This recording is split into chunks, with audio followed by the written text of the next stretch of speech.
Президент Садыр Жапаров бүгін Бишкек шаарында коопсуздук кеңештеринин катчыларынын Афганистан маселелери боюнча 6-чы регионалдык диалогунун катышуучулары менен жолугушту.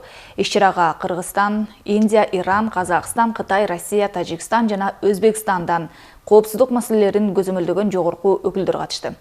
Президент өз сөзүндө Афганистандагы татаал кырдаалды талкуулоонун актуалдуулугун баса белгилеп, аталган өлкө туш болуп жаткан чакырыктардын жана коркунучтардын кеңири спектрин белгиледи.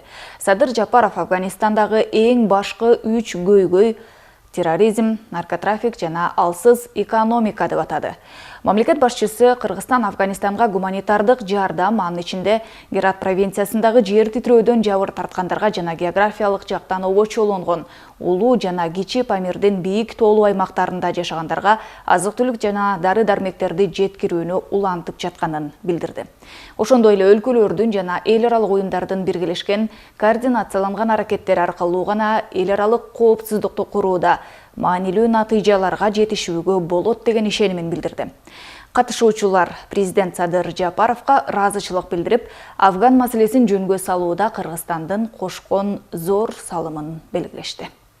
Относительно совместных действий с удовлетворением отмечу, что современные, согласованные и комплексные шаги, предпринятые нашими странами, позволили значительно снизить вероятность возникновения очагов вооруженного противостояния на афганском направлении. Таким образом, через активное и тесное взаимодействие на двустороннем уровне и в форматах международных организаций, таких как ОДКБ, ШОС, СНГ, ЕАЭС, ОТГ, сформировалась работоспособная модель сотрудничества по вопросам Афганистана.